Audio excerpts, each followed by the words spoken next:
নমস্কার বন্ধুরা, আমি সুপর্ণা। আপনাদের সবাইকে স্বাগত সুপর্ণা রান্নাঘরে। আবারও হাজির হয়ে গেছি নতুন একটা রেসিপি নিয়ে। আজকের রেসিপি হলো মাছের ঝাল। আর কি মাছের ঝাল? একদম গঙ্গার টাটকা জেলেদের কাছ থেকে ভোলা মাছ নিয়ে আসা হয়েছে, আর এই ভোলা মাছেরই ঝাল হবে। আর এই মাছগুলো কিন্তু একদম ছোট নয়, খুব বড় বড় মাছ দেখুন। আর এই মাছগুলো আমি দু আধখানা করে নেব মধ্যেখান দিয়ে। আর এই মাছটার পেটেও অনেকটা ডিম হয়েছে। আর মাছের এই ফুলকোগুলোই দেখিয়ে দিচ্ছি, কত সুন্দর লাল লাল। আর এই টাটকা টাটকা ভোলা মাছের ডিমও কিন্তু খেতে খুব খারাপ লাগে না, ভালোই লাগে। আর মাছগুলো ধুয়ে পরিষ্কার করে নিয়েছি। আর দেখুন, আমি এদিকে দেখিয়েও দিলাম মাছের ডিমটা হয়েছিল একটা মাছের, তো সেই ডিমটাও কিন্তু আমি নিয়ে নিয়েছি। আর মাছটা ধুয়ে পরিষ্কার করে নেওয়ার পর তার মধ্যে নুন দিয়ে দিলাম পরিমাণ মতো, আর দিয়ে দিলাম হলুদ। এবার নুন আর হলুদটা ভালো করে মাখিয়ে রেখে আধ ঘন্টা আমি রেখে দেবো, যাতে মাছের গায়ে নুনটা ভালোভাবে ঢুকে যায়, তাহলে মাছের টেস্টটাও দারুণ হবে। আর এদিকে দেখুন, মাছ ভাজার জন্য কড়াতে তেল গরম করে নিয়েছি। আর তেলের মধ্যে এবার একটা একটা করে মাছগুলো আমি দিয়ে দেব। একেবারে সমস্ত মাছ যেহেতু ভাজা হবে না, তাই আমি অল্প কিছুটা মাছ দেবো, আবার কিছুটা অল্প মাছ দিয়ে ভেজে নেব। আর দেখুন, আমি মাছগুলো দিয়ে দিয়েছি, একটু উল্টে পাল্টে নেব। আর এই মাছটা এত নরম, যেহেতু উল্টাতেই দেখুন কত সহজেই মাছটা উল্টে গেল। আর এদিকে মাছের গায়ের ছালটাও কিন্তু উঠে গেছে।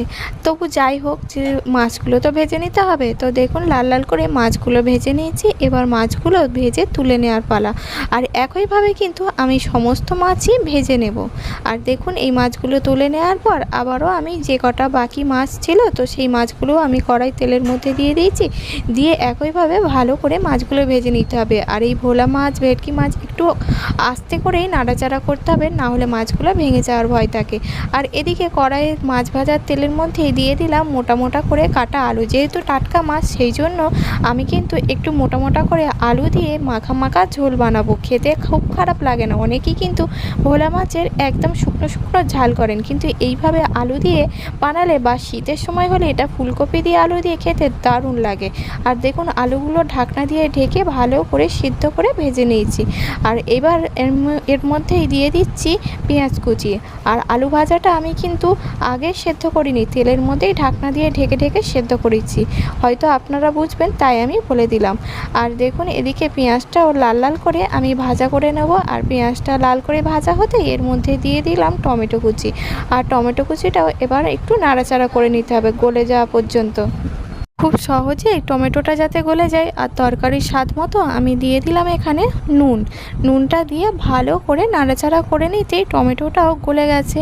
আবার এর মধ্যে আমি দিয়ে দেব এবার বাটা মশলা। আর এই বাটা মশলার মধ্যে রয়েছে আদা রসুন, আর কোনো গুঁড়ো মশলা দেব না। খেতে এতেই অসাধারণ হবে। এবার মশলাটা ভালো করে মিডিয়াম আঁচে কষিয়ে নিচ্ছি। আর এই মশলা কষানোর সময় আঁচটা যদি জোরে থাকে, তাহলে মশলাটা তেতো হয়ে যাবে, খেতে একদম খারাপ লাগবে। আর তারপরে আমি দিয়ে দিলাম হলুদ গুঁড়ো, আর দিয়ে দিচ্ছি এখানে শুকনো লঙ্কা বাটা। আর তার আগে আমি একটু জল দিয়ে দিচ্ছি। জল দেওয়ার কারণ হচ্ছে, মশলাটা যদি পুড়ে যায় তাহলে স্বাদটা নষ্ট হয়ে যাওয়ার পরে একটু জল দিয়ে ভালো করে কষিয়ে নিলাম। আর তারপরেই আমি লঙ্কা বাটাটা দিয়ে দিচ্ছি। আর এরপরে আমি দিয়ে দিলাম ভেজে রাখা আলুটা। আর এদিকে দেখুন, মশলাটা তেলও কিন্তু ছেড়ে দিয়েছে। আর তারপরেই আলুটা দিয়ে দিলাম। দিয়ে আলুটাও মশলার সাথে ভালো করে কষিয়ে নিতে হবে, যাতে স্বাদটা আরও সুন্দর হয়। আবারও একটু জল দিয়ে দিচ্ছি। জল দিয়ে ভালো করে মশলাটা কষিয়ে নেওয়ার পর এবার আলু দিয়ে একটু সেদ্ধ হতে সময় দিতে হবে, যাতে আলুটা তেলের মধ্যেই সেদ্ধ হয়ে গেছে, কিন্তু তবুও একটু ঝোলের মধ্যে যাতে আলুটা সেদ্ধ হয়, সেই জন্য আমি দিয়ে দিলাম আলুটা ঝোলের মধ্যে। দিয়ে আবারও কিন্তু আমি একটু জল দিয়ে দেব। বলেছি একটু গাঢ় গাঢ় ঝোল রাখবো, খুব বেশি পাতলা ঝোলও করবো না, আর খুব বেশি গাঢ় ঝোলও করবো না।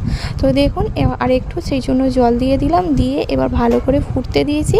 আর এদিকে দেখিয়ে দিচ্ছি সমস্ত মাছগুলো ভেজে রেখে দিয়েছি। তো এবার এই ফুটন্ত ঝোলের মধ্যেই দিয়ে দিচ্ছি ভেজে রাখা মাছগুলো।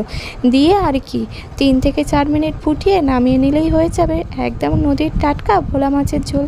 খেতে অসাধারণ হয়েছিল। আর আপনারা এইভাবে একবার রেসিপিটা করে দেখবেন, খেতে খুবই সুন্দর হয়। আর যদি রেসিপিটি ভালো লাগে তাহলে লাইক শেয়ার কমেন্ট করবেন। আর চ্যানেলে নতুন হলে চ্যানেলটি সাবস্ক্রাইব করে পাশে থাকার অনুরোধ রইল। আবারও দেখা হবে নতুন কোনো রেসিপির সাথে।